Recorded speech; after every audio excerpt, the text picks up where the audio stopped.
Bismillah ar-Rahman ar-Rahim. In the name of Allah, the most beneficent, the most merciful. Today's topic, we're going to talk about who am I? Who am I? One of the first topics we teach in PDH, personal development and health. And it's also the most important thing I need to know, or any human needs to know, is who are they? Where did they come from? How did they come about?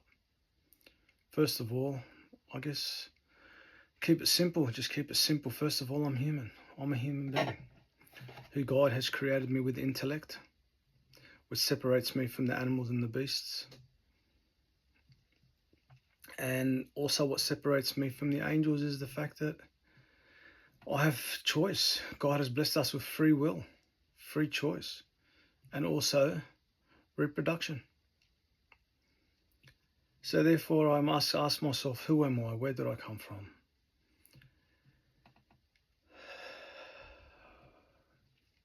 One must ponder and think, mum, dad, it's obviously where I came from. Sexual health, the reproductive system. But who created that reproductive system? What is the essence of my being? For me, my understanding is that I have to have come from somewhere, someone, and I guess I need to sit and listen deep inside my heart for what and who and how am I guided. For me, I guess I do believe that there's a superior being that created me. One might question the Big Bang Theory. Yes, the Big Bang Theory. Where did it come from? Can it come from nothing? No, it had to come from something. I do believe, that's my belief, and I guess everyone's entitled to their own belief. But my understanding, my belief is that God had created the first human being, Adam, and from him he created his mate, his spouse, his partner, Eve. And that was the process of humanity or human beings on this earth that I understand. So therefore, I ask myself, who am I? Where did I come from? I'm a creature of God, that's my belief, or I'm a creature of something or came from somewhere. So what's my purpose? What was the reason? Purpose is to, I guess, first and foremost, I guess the best way to put it is to make use of the land that God has given us. One might say the evolution of man from caveman to where we are today, I guess. But what is that essence? What drives us? What gives us purpose? What allows us to breathe, to move? I guess if I do believe that someone or something had created me, then I need to show some kind of gratitude to that superior being or to the creator or to where I've come from, whether it be Mother Earth, whether it be God, whoever I choose or whoever you choose to call it. So how do I show gratitude? First and foremost, I need to accept and understand that I am a human being. I need to know how my body works. Like a mechanic, I guess, needs to understand how the car works. If the car's broken down, we take it to a mechanic. We don't take it to a carpenter. Makes sense to me. So therefore, if I learn about how my body works, all components of health, mental, spiritual, physical, emotional, and social, and they're all interrelated. So I must start probably with my spiritual essence. Where did I come from? How do I show that gratitude? First and foremost, by looking after myself, making sure that all 5 components of health are well looked after. And I'm going to add one extra. It's finances as well. Financial component, economic component has to be a factor because that's what drives us. That's what allows us to live. If we don't have those means or those funds, how are we going to eat? How are we going to provide shelter?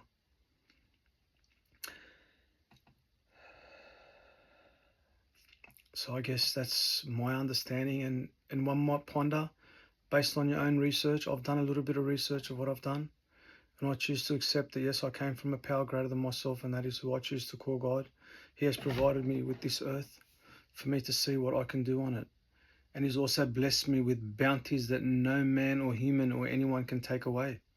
There's plenty of doors that God has created for me to open, but I need to open those doors. And how do I open them? By working hard, finding my purpose and how to fulfill that purpose on this earth. My purpose for, it's yes, we need money to survive, but it can't be just all about money. It has to be what is driven inside of us. What is that innate dedication, innate devotion, innate motivation, discipline?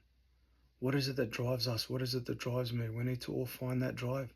That's why I'm a big believer and a big fan of, especially young kids when they're growing up. Let them explore different sports. Let them explore different talents until they find their talent, until they find their purpose. But if you don't explore, we'll never know. And I guess we go back to those first few lessons. First of all, peace. If I look for my peace within myself, am I at peace with what I'm doing? Am I at peace with how I'm living? Is the way I'm living causing me peace or causing me grief? Am I showing love? Am I loving myself?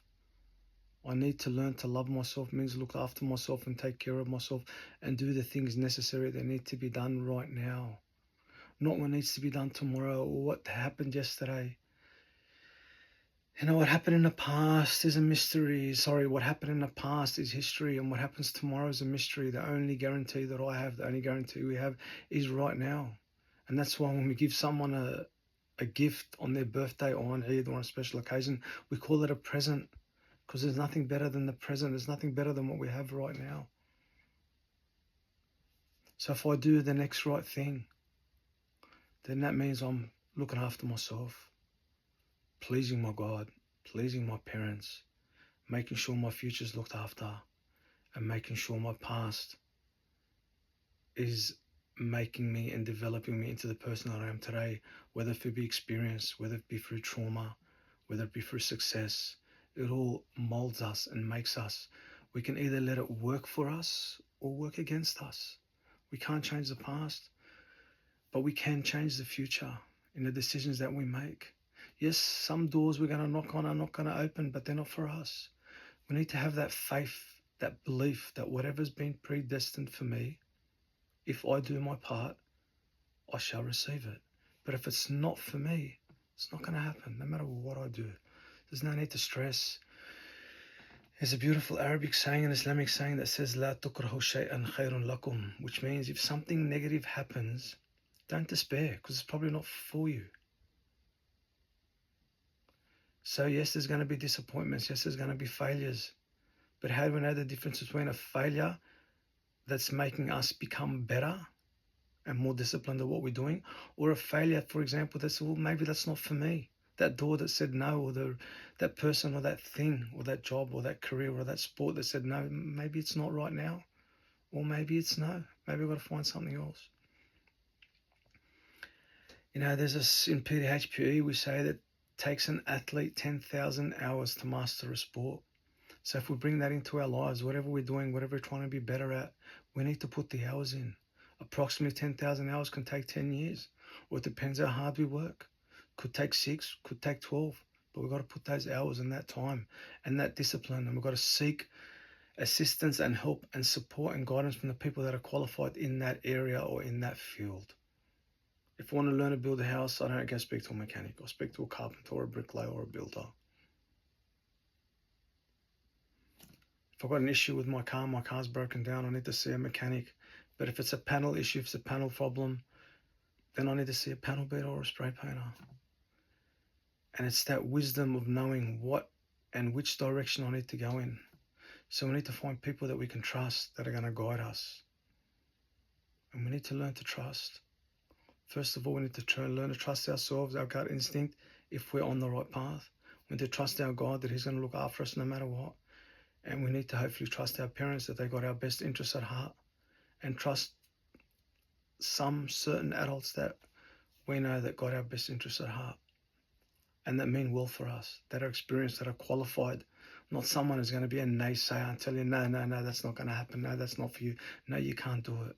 Speak to someone that's done it. For example, if you're going to take up a certain sport, boxing or soccer, speak to a soccer player that's made it, that tried hard. Don't speak to someone who's never played soccer, because he's probably going to tell you, oh, it's never going to happen. So, who am I? First and foremost, I need to get to know myself, looking after myself, loving myself, because no one spends time with me as much as I spend time with me.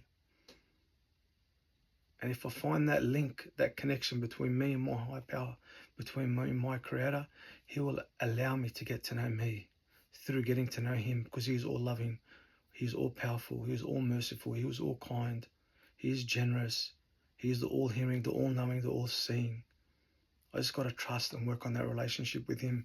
And once I work on that relationship with him, I'm going to get to know myself. And by getting to know myself, as I grow older and get older, I'm going to less rely on others.